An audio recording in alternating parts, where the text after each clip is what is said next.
farmer's market. You know, you need to do some research as far as the application process that market has in place. Again, most markets have a process that you need to go through instead of just showing up and selling your product. Just whatever guidelines, rules they have to be at that farmer's market. And again, I guess just the main thing is learning the customer service. You know, farmers and ranchers are really, really great at growing, producing, harvesting, doing everything on the farm, and it's a completely different face that you have to put on at a farmer's market to sell directly to your customers, because they will ask you questions and they will want to know how you grew your product. And a lot of times farmers just want to have their hands dirty. They don't want to sell their product. They just want to grow the fruit and vegetables. And going into that retail setting is a completely different face that you have to put on. So I think that's, you know, mainly it. There's a lot that goes into it, but those are kind of the biggest points I guess I could touch on. Lisa, I'm going to follow up on a couple of things you said, and all of that was just so rich, really great information. I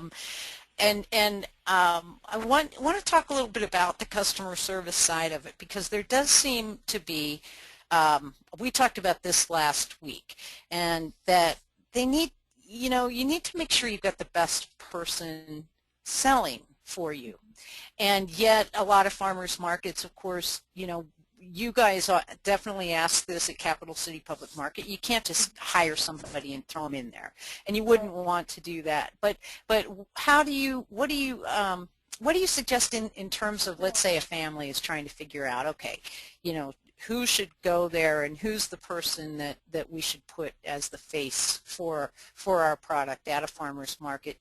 Do you ever offer any advice on that as the Capital City Public Market about how to put the best face forward for your product?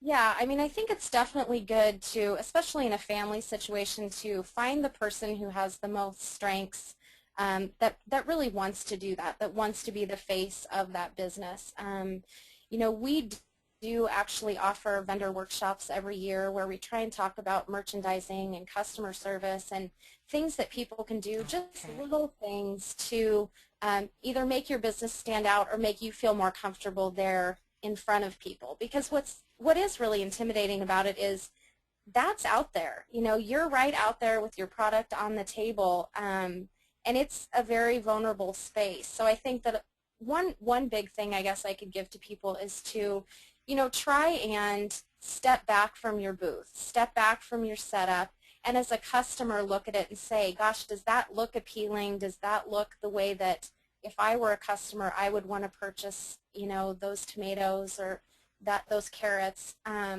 Because I think a lot of times you get so wrapped up in getting it there and getting everything set up that you don't look at the other side of it. So really trying to see every aspect of what the customer is going to see. That's great advice. And one of the things too that I think is important to mention is that you know, you have to be ready to be as nice to people in December if you're at Capital City Public Market as you were in April when you were really glad to see them again. Not very few markets, I don't know, maybe you're the only market that has the run of weeks that you guys have starting mid-April and going till Christmas. But it's hard work, and I think Ed can speak to that, and we'll ask Ed to talk to about that when we get to him too, that being out front and having to deal with people week in and week out. It is hard, you know, and we So, Lisa, let me ask. Oh, sorry. I was just going to say on that, Mary, you know, we tell No, people you're fine. It's your 4-hour storefront. That's what you've got.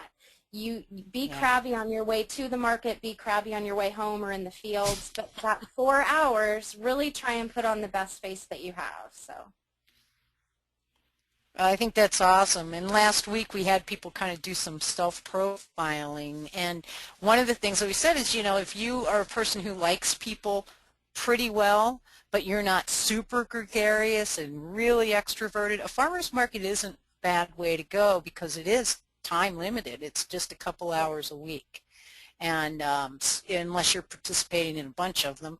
And so, you know, it isn't too hard to put on your game face for a couple of hours as best you can. But I'm going to have you think about this, Lisa, and I'll come back to you. But I want you to talk a little bit about maybe some of the ways that people can differentiate themselves in terms of where you see gaps, and you already know I'm going to ask this later in the webinar, to talk about some of the gaps you see where there's potential and opportunity for people. So thank you, Lisa, and I'm going to go ahead and go to Ed while we're kind of on this topic. Ed, you have been you've moved from just sort of taking your animals to auction and walking away to knowing now the names of the people that eat a lot of the meat that you produce. And you sell through retail, restaurants, and directly at the farmer's market. And if I'm missing anything, I think you'll tell me. But can you talk a little bit about that transformation for you and why you went through that? Yeah, I can. It was a real easy transformation for me. You know, I've been a rancher all my life. I've had to do a lot of things to survive, other jobs, but I've been a rancher my whole life. I know how much work it takes, how much time, how much money it takes to go into that. And there was way too many middlemen between me and the finished product, and you never knew where your beef was going, for one thing. Who was eating it? Did they like it? Was it tough? Was it good? And you know, the commodity rancher, you've got the livestock buyer or the auction barn. They all get a commission. The trucker gets a commission.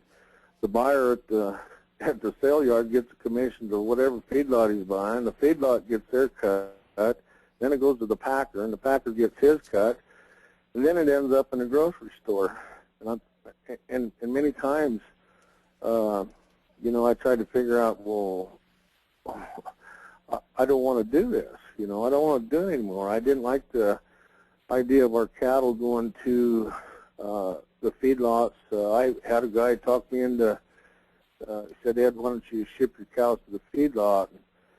And so I did. The first year, you know, was pretty good. The cows had good pen. It wasn't a bad, wet, nasty year. They gained real good, and they did good. We made a little money. The second year was absolutely horrible. It was a real wet winter. Had a pretty big death loss for me. Cattle getting sick in there, and the ones that didn't die didn't do very good, and they looked horrible, and they were just swimming in mud and manure. And I'm just never going to do that again. You know, I thought there had to be a better way, and a few years ago, I had some health issues, and I started reading about natural foods and natural grass-fed beef, and I thought, you know, this is just the way my grandparents and his generation did it. Was sold big grass-fed steers, and they went right to slaughter. And so, you know, here's the internet, and I started looking up grass-fed beef and natural grass-fed beef and organic beef, and anyway, I thought I'd give it a try, and here I am now.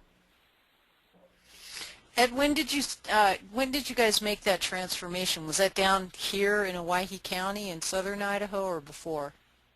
Well, I dabbled in it a little bit in Idaho County. I actually had a guy that had a little slaughterhouse, and he had a meat shop in the little old town of Kamiah, and he approached me about it, and I actually doubled my money on, and all he was buying from me was grass-fed dry cows, and the people loved it. He was butchering those cows and selling the meat at his meat market, and people just raved about the taste and you know, the flavor of the meat, and it was just something different. And one of the things changed, and he didn't really go out of business, but he went out of business. He got in a little trouble with the law, and he went away. So that kind of took the wind out of my sails, and then I I come down here and I, you know, I mean, this was to me, moving from Idaho County to down here in the Treasure Valley. This area is like I thought I needed a passport to be here. I moved right out of hillbilly heaven, and so it took me several years to kind of get started down here and trying to figure out what I wanted to do, and I'm doing it. You are doing it. You're one of the most beloved ranchers in the area, so your passport seems to be pretty good.